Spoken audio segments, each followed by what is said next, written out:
Hello, my brothers and sisters. First off, let me thank you all for all of your support. It's been highly appreciated. But today is a topic that we knew that was going to be a problem. Our delineation has brought out a lot of ugly things that we knew that were lying beneath, but hasn't come to light. This video here is from 3 years ago. Let's check it out. His first court appearance this afternoon at the federal courthouse in Minneapolis. Mohammed Mousse Noor was arrested last month at the Chicago O'Hare Airport before he could board a flight to Turkey. Lou Raguse was at today's hearing and joins us now with details. Lou? Yeah, Randy and Julie, Mohammed Mousse Noor is charged with conspiracy to commit wire fraud, and conspiracy to commit money laundering. The indictment says he claimed to serve 580,000 meals to children in a 5-month span. Mohammed Mousse Noor, also known as Deek Darajo, is a prominent journalist in Minnesota's Somali community, owner of Hogmal Media Group. And now he's one of 50 people charged in the largest pandemic fraud in the United States. The way his case is laid out in court documents makes it among the easiest to follow how federal investigators believe the scheme worked. The documents say Noor registered his media company with the state in November 2020 and the next month applied to be a federal child nutrition program meal site under the sponsorship of Feeding Our Future.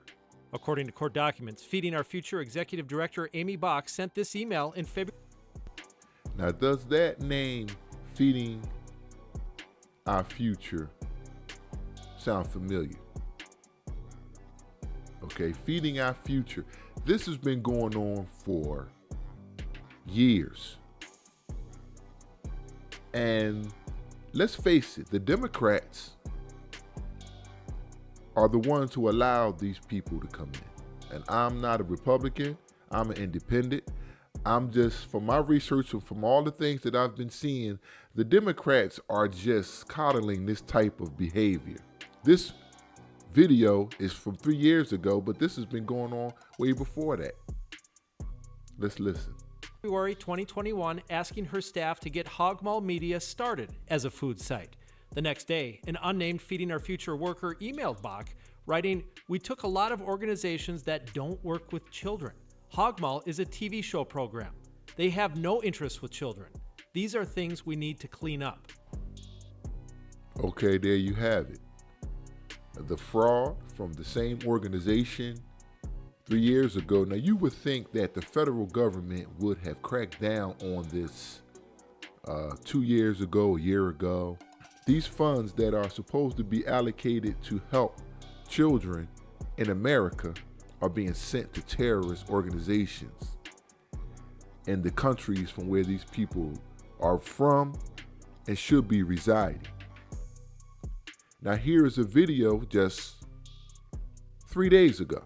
For joining us tonight, I'm Julie Nelson. And I'm Rena Sargentopoulos. We begin tonight with yet another suspect now indicted in the massive Feeding Our Future fraud scandal. The Minneapolis grocery store owner is the 77th defendant charged in that extensive scheme. And prosecutors allege he has ties to other suspected fraud as well. Lou Raguse joins us now with our top story. Lou? Julie and Rena, 45-year-old Usman Kamara owns Kay's Dollar Grocery and Deli, also known as Kay's African Market, on Broadway in North Minneapolis. According to the indictment, the USDA disqualified him from participating in SNAP 10 years ago because of suspected fraud. And now he's charged in the largest pandemic fraud case in the nation. Mr. Kamara, do you have any comment? Okay, before we continue with this, he said that he has been suspected of fraud 10 years ago. 10 years ago. This man was already looked at for committing fraud, and they stopped SNAP from being able to be used in his store. These people come in our country, they give them stores, they give them abilities to do things that homegrown, hardworking Americans, no matter what color you are, can't do. And when you see these people, they look like Black Americans, okay? Which they're not Black Americans. I want the whole world to know. And that's why I'm so glad this delineation is going on, and it's a must, because we have to separate ourselves from these tethers These cosplaying people who walk around as if they're black Americans, black Muslims, Nation of Islam Muslims. Look at this guy here with the bow tie on. What does that remind you of? But they're not associated with that. These men are thieves. They are bought and paid for, and they are here accumulating money for terrorism. Hopefully, a lot of money have already been given to these terrorist organizations, and Lord knows who will suffer from it. Hopefully no one. Hopefully we can get a hold of it, but there's other people and other ways of life in other countries that these people don't like, that this money could be used to harm them also, not just America. Let me continue. Mr. Kamara, do you have any comment? No, sir. Usman Kamara is the 77th person charged in the massive $300 million Feeding Our Future fraud case. According to the indictment, during the COVID-19 pandemic, Kamara claimed to serve more than 300,000 meals to children out of his small grocery store in North Minneapolis. Federal prosecutors say Kay's Dollar Grocery and Deli, also called Kay's African Market, had already been disqualified from participating in SNAP because of suspected fraud. Now, a grand jury indictment charges him with stealing about $1 million meant to feed hungry children. The owner is also charged with wire fraud for allegedly using more than $200,000 of the fraud money to buy the building where his store is located. If I own this building and I want to be here for the next 20, 30 years, nobody can kick me out. It's mine. Okay, now you heard what he said. He said this is his building and he wants to be here for lots of years, and from what we heard, he's already been in that building for over 10 years. Lord knows how much money and crooked things that have came out of that store, not to mention bad products. But what he got to understand is that this administration is doing something a little different. And it's went over a lot of people's heads, but it stuck with mine. They are penalizing people who are overstaying, people who have committed crimes, people who have done things like this man and the others, and they are taking their property. So if you commit a crime in America and you are an immigrant and you own property, stores, and you believe that it can't be taken from you, well, now they will be taken from you. They won't just take the property from you because you did something wrong. They will fine you to the aspect that you don't have the money to be found and paid, and they will take your property and auction it and sell it to retrieve any of the money that America has lost. And that goes for any money that you was getting fraudulently from welfare, food stamps, PPP loans. Any of these venues, they will be coming after your property, no matter what it is. Personally, let me know in the chat. I do not believe that people who are not citizens of the United States should be able to own property, land. There should be restrictions on you owning property for business purposes. All other countries do it. Why aren't we doing it? And we are the country that everybody wants to come to, but here we are allowing them to own land and not be citizens, own property and not be citizens, when it's hard enough for the black community and other communities to even own property. They get to just buy land and don't even be citizens and not even be in the country and own land and property, etc. I think that we need to do away with that. But let me continue. If I own this building and I want to be here for the next 20, 30 years, nobody can kick me out. It's mine.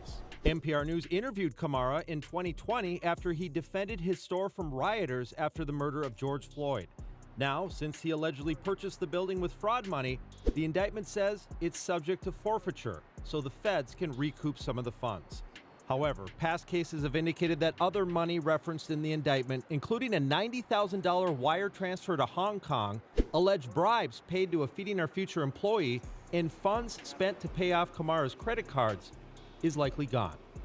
Which means that the property that he owns is not even worth the amount of money that he has been stealing and embezzling.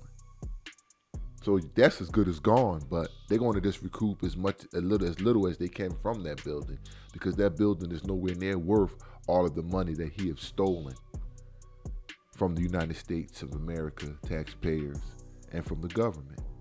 But I want you to look at these pictures here. These pictures are pictures of criminals.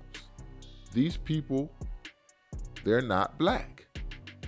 Let it be known to all the people who those FBA know they're not black.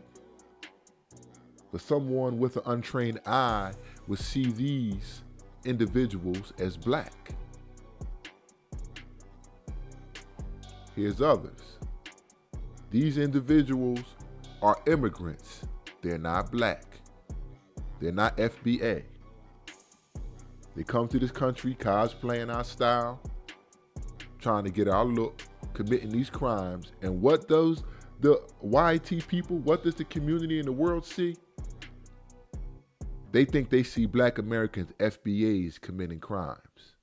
But these people are not us. These are foreign, illegal immigrants who came in this country to steal money. And let me just get it straight. The majority of immigrants that came across that border illegally, not the legal ones, the ones who came across, I have respect for the ones who come in the country legally. They go through so much just to become a United States citizen, and they will carry that flag once they become citizens and be proud of it. I've seen it. And I have no problem with them. But it's unfair for them to have to go through all they have to go through to have these type of criminals coming into the country, messing with our way of life, filling up our schools with immigrants who can't speak English, which takes away the learning from our children, their recreation times. It has an effect. And us as black Americans got to understand that this is affecting our children, our community, our way of life, our amenities and the benefits that we are supposed to receive in this country. We have to take care of ourselves first. We can't continue to keep taking on these immigrants who care nothing about your way, care nothing about who you are. You are Americans. They hate America. I'm going to show you these next string of pictures. These are all immigrant politicians, whether they're first generation, their parents wasn't born here, or they just flat out immigrants. Their whole position in office in our government, making laws, overseeing funds, owning property, and taking and extorting money from America. And they have no shoe in to what black Americans have went through. So none of these people would have done anything for us at all. I'll just let this play. These are a few of them. They come into our country, say that they're black, African American. They get in these offices and do for their people and for themselves and for the people that's back home with them. But none of these people are FBA. We have to vote to make sure that the people that we assume that is FBA, that have our best interest at heart, they care about what our ancestors been through, we have to make sure that we have them in office and stop voting for these people, because they putting these people in place on purpose, because they don't want FBAs in there, because they know that we have scars. They know that we want our delineation money. They know that we will demand equality. Let me run these by you again and remember these phrases. No, I'm not black. I'm from Nigeria. No, I'm not black. I'm from the Caribbean. No, I'm not black. I'm from Mexico. No, I'm not black. I'm from Ghana. No, I'm not black. I'm from Puerto Rico. Remember, because these are the faces that have no shoe in to anything that we are trying to do, anything that we are trying to overcome. They have said that they're not going to do anything specifically for black people, and they have not. thank you all for stopping through.